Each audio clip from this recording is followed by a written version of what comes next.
এই একটা রুমের ভিতরে কয়টা ফ্যান হুক আপনাদেরকে দেখাই।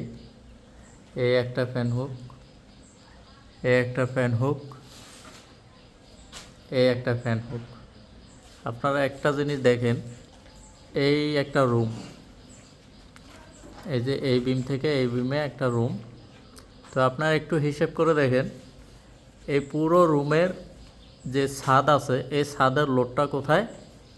এই ফ্যান হুকটা যেখানে আছে এখানে। তো এই জায়গায় পুরো ছাদের লোড, যেখানে পুরো ছাদের লোড ওখানেই এইরকম একটা ফ্যান হুক দেওয়া হয়েছে। তাও আবার এই একটা রুমের ভিতরে 3টা ফ্যান হুক দেওয়া হয়েছে।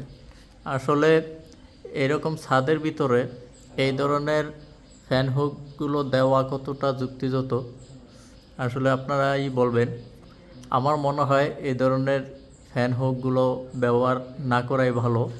কারণ আপনারা একটু দেখেন, এই ফ্যান হুকটার কারণে এই ছাদের টিকনেসটা কতটুকু লস হয়েছে, তাও আবার যেখানে সবচেয়ে বেশি লোড ওই জায়গাতে। তো এই ধরনের রুমের ভিতরে আমার মনে হয় এই ধরনের ফ্যান হুকগুলো দিয়ে ছাদের লোড, ছাদের জন্য ক্ষতিকর আসলে। তো আপনারা এই জিনিসগুলো একটু কমেন্টে জানান যে আসলে এই ফ্যান হুকগুলা ব্যবহার করা উচিত কিনা।